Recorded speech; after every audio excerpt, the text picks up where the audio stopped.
আসসালামু আলাইকুম। খিচুড়ি, গরুর মাংস আর সাথে ডিম ভাজি যেন একটি অমৃত, তাই না? চলুন রেসিপিটি শেয়ার করি আপনাদের সাথে।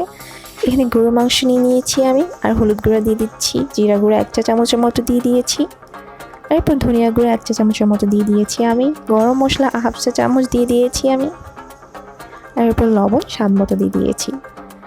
এখানে আদা রসুন বাটা 2 চা চামচের মতো ব্যবহার করেছি আমি।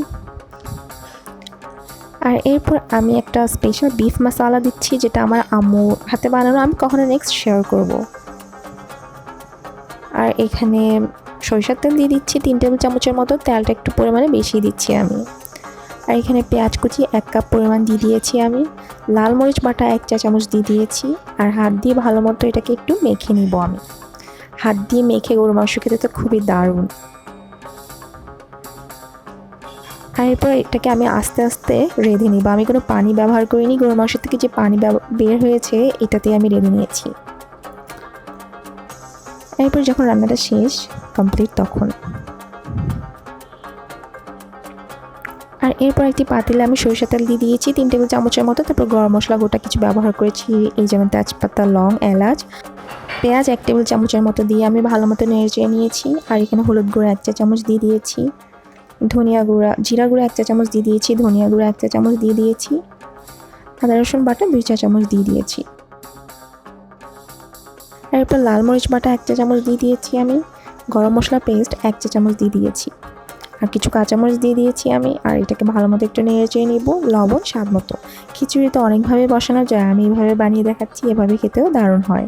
আর এখানে চাল ডালের মিশ্রণটা আমি দিয়ে দিচ্ছি, তারপর ভালো মতো একটু নেড়ে নিব। আর আমি একটু ভালো মতো ভেজে নিয়েছি, আর এখানে পানি দিয়ে দিচ্ছি। পানিটা আমি 4 জগ ব্যবহার করেছি, কারণ আমি চাল আর ডালের মিশ্রণটা ছিল 2 জগ পরিমাণ।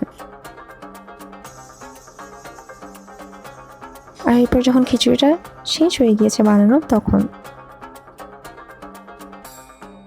আর এরপরে আমি খাওয়ার জন্য খিচুড়ির সাথে বেগুন ভাজা নিয়ে নিয়েছি। বেগুন ভাজা তো মূলত গোলটা দিয়ে হয়, আমার হাতের কাছে যেটা ছিল আমি এটা দিয়ে খেতে তো হবে তাই করে নিয়েছি। এখানে হলুদ, লাল মরিচ বাটা, আদা রসুন পেস্ট আর লবণ দিয়ে আমি একটু মেখে নিয়েছি, ব্যাস এভাবে ভাজি করে নিব। তো ফ্রাইং প্যানে আমি ভাজি করে নিয়েছি। এরপর 5-6 মিনিট লেগেছে, আমি হালকা করে ভেজে নিয়েছি। আর এরপর একটি বাটিতে পেঁয়াজ কুচি নিয়ে নিয়েছি, কাঁচামরিচ কুচি যে যেভাবে পছন্দ করেন এভাবে নেবেন। এরপর লাল মরিচ গুঁড়া একটু দিয়ে দিয়েছি, আর লবণ সামান্য পরিমাণ দিয়ে দিয়েছি। আর আমি 2টা ডিমকে ফাটিয়ে নিয়েছি ডিম ভাজি করার জন্য। বৃষ্টির দিনে খিচুড়ি খেতে দারুণ, তাই না? আমার মনে হয় বাঙালিদের প্রতিটা ঘরে ঘরেই খিচুড়ি বৃষ্টির দিনে খুব চলে, আর সবাই এনজয় করে অনেক। তারপরে আমি ডিমটাকে একটু ভেজে নিয়েছি।